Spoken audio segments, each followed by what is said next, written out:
Video చూసే ముందుగా ఒక లైక్ కొట్టి జై శ్రీరామ్ అని కామెంట్ చేయండి.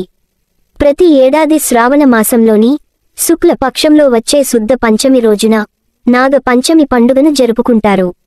ఈ సంవత్సరం ఆగస్టు 9వ తేదీన అనగా శుక్రవారం రోజున నాగపంచమి వచ్చింది. ఈ సంవత్సరం వచ్చిన నాగపంచమి చాలా శక్తివంతమైనది. ఎందుకంటే శ్రావణ మాసంలోని మొదటి శుక్రవారం రోజున నాగపంచమి రావడం చాలా విశేషం. కాబట్టి ఈ పవిత్రమైన రోజున నాగ దేవతలను పూజించడం వల్ల మీ కోరికలన్నీ ఖచ్చితంగా నెరవేరుతాయని, సకల పాపాలు తొలగిపోతాయని వేద పండితులు చెబుతున్నారు. స్కంద పురాణంలో నాగ పంచమి ప్రాధాన్యత గురించి సాక్షాత్తు ఆ పరమేశ్వరుడే వివరించినట్లు శాస్త్రాలు చెబుతున్నాయి. నాగపంచమి రోజున నాగదేవతలతో పాటు శివుడిని కూడా పూజించాలి. కాబట్టి నాగపంచమి రోజున ప్రతి ఒక్కరూ ఇంట్లో పూజ చేసుకోవాలి. అలాగే ఆలయాలకు వెళ్లి నాగదేవతలకు మరియు శివలింగానికి అభిషేకం చేయాలి. ఈ శుక్రవారం రోజున స్త్రీలు ఉదయాన్నే నిద్రలేచి ఇల్లంతా శుభ్రం చేసుకుని ఇంట్లో పసుపు నీళ్లు చల్లుకోవాలి. ఈ నాగపంచమి రోజున ఇంట్లో ఉన్న ప్రతి ఒక్కరూ ఖచ్చితంగా తలస్నానం చేయాలి. అలాగే ఇంట్లో పూజలు చేసుకోవాలి. ఈ పంచమి రోజున మీ పూజ గదిలో ఉన్న గోడల మీద పసుపుతో కాని గంధంతో కాని నాగదేవతల రూపాన్ని గీయాలి. ఇలా చేస్తే మీ ఇంటిపై ముక్కోటి దేవతల అనుగ్రహం ఉంటుంది. మీ ఇంటికి ఎలాంటి కష్టాలు రాకుండా దేవతలు రక్షగా ఉంటారు. కాబట్టి ఈ నాగపంచమి రోజున ప్రతి ఒక్కరూ మీ పూజ గదిలో నాగ ప్రతిమలను గీయండి. మీ ఇంట్లో పూజ చేసుకున్నాక దేవాలయానికి వెళ్లి జంటగా ఉన్న నాగదేవతా విగ్రహాలకు పసుపు కుంకుమలు వేసి అగరవత్తులను వెలిగించి పాలతో అభిషేకం చేసి నాగదేవత విగ్రహాలకు 3 ప్రదక్షిణాలు చేసి మీ మనసులో ఉన్న కోరికలను దేవునికి చెప్పుకుంటూ నమస్కారం చేయండి. ఈ నాగపంచమి రోజున ఇలా చేసిన వారికి జీవితంలో ఎలాంటి కష్టాలు ఉండవు. జాతకంలో ఉన్న దోషాలన్నీ తొలగిపోతాయి. మీ ఇంటి సమీపంలో ఏదైనా నాగపుట్ట ఉన్నా సరే అక్కడికి వెళ్లి పుట్ట మీద పసుపు కుంకుమలు వేసి పుట్టకు ప్రదక్షిణలు చేసి నమస్కారం చేసుకోవచ్చు. అలాగే ఈ నాగపంచమి రోజున పుట్ట మీద ఉన్న మట్టిని తీసుకుని దాన్ని బొట్టులాగా పెట్టుకోవాలి. పుట్ట మన్నును బొట్టుగా పెట్టుకుంటే మీకు ఎలాంటి అనారోగ్య సమస్యలు రాకుండా ఎప్పుడూ ఆరోగ్యంగా ఉంటారు. అలాగే మీ ఇంటికి కూడా కొంచెం పుట్ట మీద ఉన్న మట్టిని తెచ్చుకువచ్చి మీ పూజ గదిలో పెట్టుకోండి. ఇలా చేస్తే మీ ఇంట్లో ఉన్న కష్టాలన్నీ తొలగిపోయి మీ ఇంటికి అష్టైశ్వర్యాలు వరిస్తాయి. మీ ఇంట్లో ఏమైనా దుష్టశక్తులు ఉంటే అవన్నీ తొలగిపోతాయి. మీ ఇంట్లోకి ముక్కోటి దేవతలు అడుగుపెడతారు. అయితే చాలామంది చేసే పెద్ద తప్పు ఏమిటంటే నాగపంచమి రోజున చాలామంది పుట్టలో పాలు పోస్తూ ఉంటారు. కానీ ఇలా అస్సలు చేయకూడదని వేద పండితులు చెబుతున్నారు. ఏ శాస్త్రాల్లోనూ నాగదేవత పుట్టలో పాలని సమర్పించమని చెప్పలేదు. అయితే పాలతో అభిషేకం చేయాలని మాత్రమే హిందూ శాస్త్రాల్లో చెప్పబడింది. కాబట్టి నాగపంచమి రోజున నాగదేవత విగ్రహాలకు కాని శివలింగానికి కాని అభిషేకం చేస్తే చాలా మంచిది. కొంతమంది తమ బంగారాన్ని తాకట్టు పెడతారు.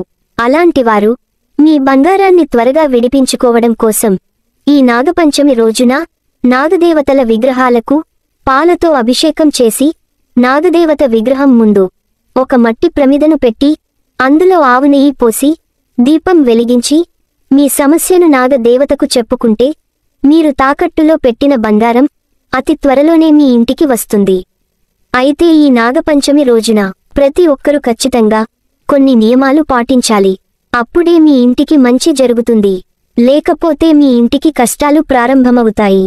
కాబట్టి నాగపంచమి రోజున ప్రతి ఒక్కరూ పాటించాల్సిన నియమాలేంటో తెలుసుకుందాం. ఈ పర్వదినాన పదునైన వస్తువులను పట్టుకోకూడదు. అంటే కత్తులు, కత్తిపీటలను అస్సలు ఉపయోగించకూడదు. కాబట్టి ఈ నాగపంచమి రోజున మీరు ఇంట్లో వంట చేయాలంటే కత్తిపీటతో తరిగిన కూరగాయలను మాత్రం ఇంట్లో వండకూడదు. చేతితో విరిచే కూరగాయలను మాత్రమే ఇంట్లో వండుకోవాలి. ఈ నాగపంచమి రోజున ముఖ్యంగా చిక్కుడు కూరను చేసుకుంటే చాలా మంచిదట. అలాగే కందిపప్పును చేసుకోవచ్చు. ఈ రోజున కుట్టు పనులు చేయకూడదు. అంటే బట్టలను కుట్టకూడదు. అలాగే నాగపంచమి రోజున సాయంత్రం సమయంలో పొరపాటున కూడా పాము పేర్లను పలకకూడదు. నాగ పంచమి రోజున భూమిని తవ్వకూడదు. ముఖ్యంగా పాము పిల్లలు ఉన్న చోట అస్సలు తిరగకూడదు. ఎక్కడైనా పాము కనిపిస్తే దాన్ని ఇబ్బంది పెట్టకూడదు. అలాగే చెట్లను నరకడం కాని, చెట్టుకున్న ఆకులను తుంచడం కాని అస్సలు చేయకూడదు. ఈ నాగపంచమి రోజున పెళ్లైన ఆడవాళ్లు కంటతడి పెట్టకూడదు. అలాగే ఈ రోజున మీ ఇంటి ముందు ఖచ్చితంగా బియ్యపిండితో ముగ్గు వేసుకోవాలి. ఇంట్లో ఉన్న ప్రతి ఒక్కరూ తెల్లవారుజామునే నిద్రలేవాలి. నాగపంచమి రోజున మధ్యాహ్నం సమయంలో అసలు నిద్రపోకూడదు. ఈ రోజున మీ ఇంట్లో వెన్నెను కరిగించకూడదు. వెన్న అంటేనే లక్ష్మీప్రదం. కాబట్టి ఈ పంచమి రోజున వెన్నెను కరిగిస్తే ఇంట్లో ఉన్న లక్ష్మీదేవి బయటకు వెళ్ళిపోతుంది. ముఖ్యంగా ఈ నాగపంచమి రోజున నాగదేవతల పటాలను మీ ఇంటికి తెచ్చుకుని మీ పూజ గదిలో పెట్టుకుంటే చాలా మంచిది. అలాగే ఈ రోజున మాంసాహారం తినకూడదు. నాగపంచమి రోజున నలుపు రంగులో ఉన్న బట్టలను వేసుకోకూడదు. నలుపు రంగు వస్త్రాలను ధరిస్తే ఏలినాటి శని దోషం పడుతుంది. అలాగే ఈ రోజున ఎవరికి అప్పు ఇవ్వకూడదు. ఎవరి దగ్గర నుండి అప్పు తీసుకోకూడదు. డబ్బు సమస్యలతో బాధపడేవారు ఈ నాగపంచమి రోజున రావి చెట్టు దగ్గర ఒక నెయ్యి దీపం వెలిగించి రావి చెట్టుకు ప్రదక్షిణలు చేస్తే మీకున్న డబ్బు సమస్యలన్నీ తొలగిపోతాయి. ఎవరి జాతకంలో అయితే కాలసర్ప దోషాలు, పితృదోషాలు ఉంటాయో అలాంటివారు ఈ నాగపంచమి రోజున ఇంట్లో పూజ చేసి శ్రీ సర్ప సూక్తం పారాయణం చేయాలి. ఇలా చేస్తే మీ జాతకంలో ఉన్న దోషాలన్నీ తొలగిపోతాయి. నాగపంచమి రోజున చేసే ఏ పూజైనా సరే దానికి 1000 రెట్ల పుణ్య ఫలితం ఉంటుంది.